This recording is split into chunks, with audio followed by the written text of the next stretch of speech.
Hello and good day, everyone. Welcome to the sixth edition of Legal Insight, and thank you for joining us. In this edition of the program, we are going to commence a discussion on a new topic. If you could remember, in the last edition of the program, that's fifth edition, we concluded our discussion on partnership, particularly limited liability partnership. So in this edition, the new topic is incorporated companies. Now, the question one may ask is, what is a company?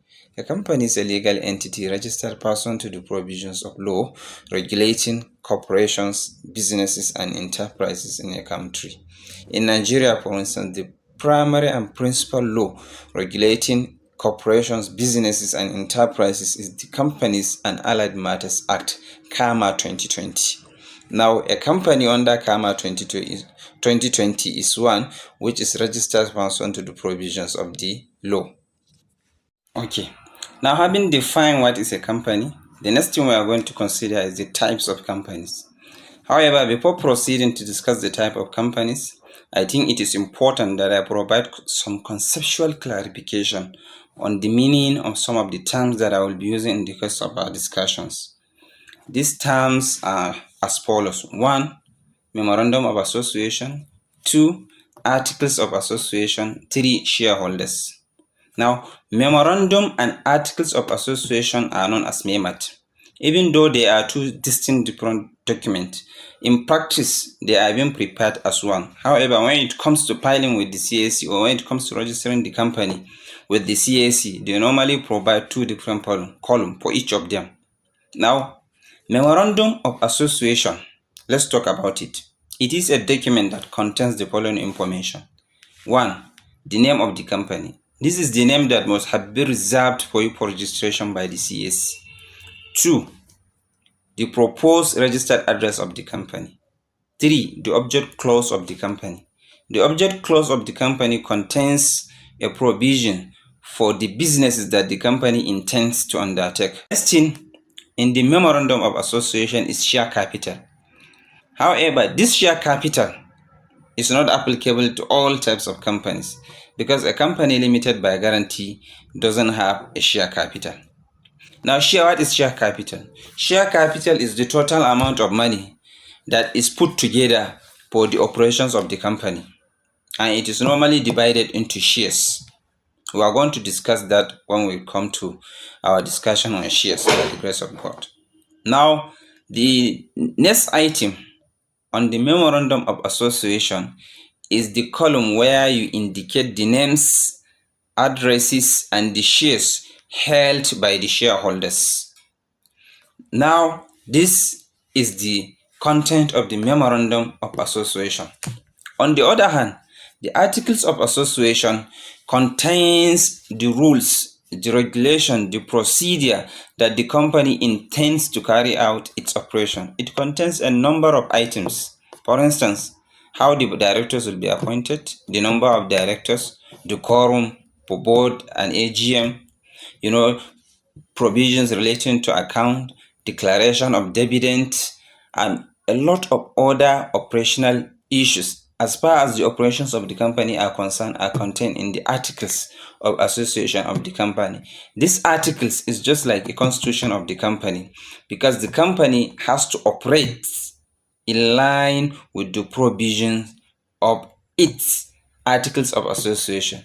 Failure or breach of the provisions of the articles of association can lead to regulatory sanction on the company. Now, the next thing is shareholders. Who are shareholders? Shareholders are those group of people that come together to form a company. Now, with these conceptual clarifications, let's now discuss the types of companies. There are basically three types of companies, and they are as follows. 1. Company limited liability company. A limited liability company is a company that the liabilities of shareholders is limited to the amount unpaid in respect of shares held by the shareholders. What this means in essence is that, for instance, if a shareholder holds 10 million shares and these shares are valued at 10 million naira and he paid 7 million naira out of the 10 million naira, what will be outstanding now is 3 million naira. Now, in the event that this company will be wound up, his total liability will be limited to the 3 million naira, because that's the amount that he has not paid in respect of shares that he held. Now, conversely, assuming he has paid for the total of 10 million, he wouldn't be responsible for any liability. Now, this operates in a company, in a limited liability company. Now, the other category or type of company is the company limited by guarantee. In this type of company, the members, we only have members here, we don't have shareholders. The members, the liability of the members is limited to the amount that they undertake to contribute to the asset of the company in the event of the company being wound up. What this means is, at the point of registration, the members of the company limited by guarantee will now undertake to contribute to the asset of the company an amount which should not be less than 100,000 naira. This is because you cannot register a company limited by guarantee with an amount that is less than 100,000 naira. We are going to discuss extensively, the features of company limited by guarantee in our next subsequent editions.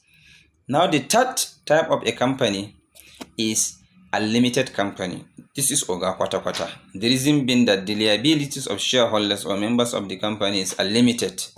As far as the company have liability in the event of its being one of the members or shareholder will be responsible for the whole liability without any limitation.